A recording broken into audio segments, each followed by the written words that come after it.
ज्यादातर आप सभी लोग ये चीज देखते होंगे कि जो वाइफ होती हैं, जो पत्नियां होती हैं, वो मेंटेनेंस लेने के लिए अगर नौकरी कर रही होती हैं तो वो छोड़ देती हैं, जिससे कि कोर्ट में ये साबित कर सके कि वो बेरोजगार है, वो कहीं काम नहीं कर सकती हैं, उन्हें खुद को मेंटेन करने के लिए भरण पोषण दिलाया जाए।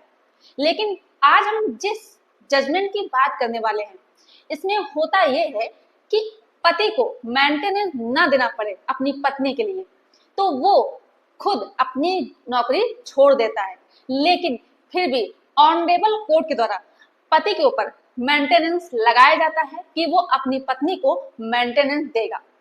तो आखिर क्या है ये पूरा मामला, आज हम इसके बारे में आप सभी लोगों से डिटेल से जानकारी देने वाले हैं। तो आप लोगों को करना क्या है कि वीडियो पूरा अंत तक देखना है, बिल्कुल भी स्किप नहीं करना है, तभी आप सभी लोगों को अच्छे से जानकारी समझ में आएगी। दूसरा काम आप सभी लोगों को ये करना है कि अगर आप नए हैं, चैनल में पहली बार आए हैं, तो ये आपका ही चैनल है, आप इसे सब्सक्राइब जरूर कर दें, साथ में बेल आइकन जरूर दबा दें, जिससे कि हम जो भी नई अपडेट डालें उसका नोटिफिकेशन आपके पास आता रहे और आप लोग जानकारी प्राप्त करते रहें।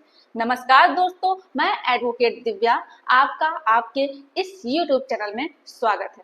तो यहाँ पर आज हम जिस जजमेंट के बारे में बात करने जा रहे हैं, उस जजमेंट का जो टाइटल है वो है भूपेंद्र सिंह नोटे बनाम गगनदीप कौर।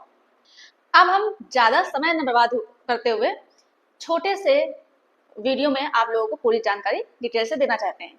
देखिए, इसमें होता क्या है कि एक कपल होता है, पति पत्नी, उन लोगों की शादी होती है और शादी के कुछ साल बाद तक रिश्ता अच्छे से चलता है, लेकिन फिर बाद में आपस में कोई विवाद होता है और दोनों अलग हो जाते हैं। पत्नी के द्वारा क्या किया जाता है कि जो हिंदू मैरिज एक्ट है उसकी जो धारा 24 है उसके तहत मेंटेनेंस क्लेम किया जाता है हस्बैंड से। जब मेंटेनेंस वो क्लेम करती है तो यहाँ पर होता यह है कि एप्लीकेशन डालने के बाद पति क्या करता है कि वो जॉब कर रहा होता है लेकिन वो छोड़ देता है। आपको बता दें कि यहाँ जो महिला होती है वो एक टीचर होती है जो कि नॉर्मल टीचिंग करती है, और जो हस्बैंड होता है वो अच्छी खासी अर्निंग कर रहा होता है, उसके पास जो वाइफ है उसके अकॉर्डिंग हस्बैंड अच्छी अर्निंग कर रहा होता है। तो इसमें होता यह है कि ये मामला आता है ऑनरेबल ओडिशा हाई कोर्ट।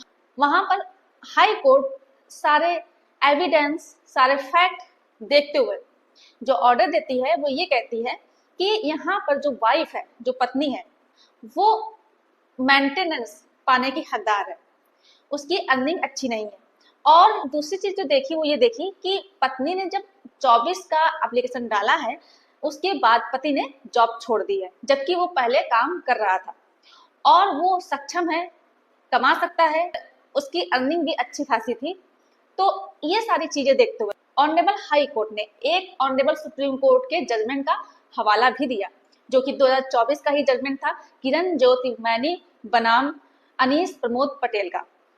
इसमें भी पति जॉब नहीं कर रहा होता है लेकिन उसको भी मेंटेनेंस देने के लिए बोला जाता है अपनी पत्नी के लिए। तो ठीक इस केस में भी ऑनरेबल हाई कोर्ट ने पति को यह ऑर्डर दिया कि आपको अपनी पत्नी के लिए मेंटेनेंस देना होगा।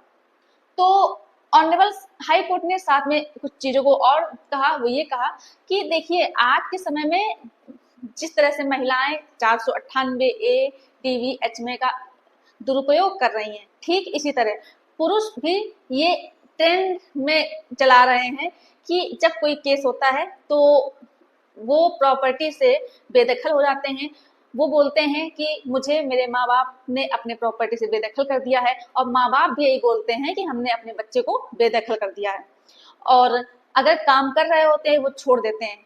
लेकिन यहाँ पर ये सारी चीजें नहीं देखी जाएंगी। यहाँ पर यह देखा जाएगा कि अगर पत्नी मेंटेनेंस पाने की हकदार है, अगर वो सक्षम नहीं है, खुद का मेंटेनेंस नहीं कर सकती है, तो पति की ये जिम्मेदारी होगी। अगर वो सक्षम है, वो काम करता था, वो वेल क्वालिफाइड है और उसको काम करने का एक्सपीरियंस है, वो शारीरिक रूप से फिट है, तो उसे मेंटेनेंस देना होगा।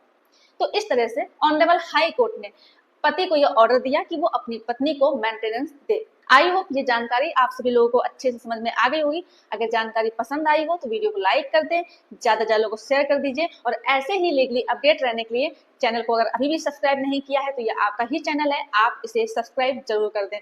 धन्यवाद।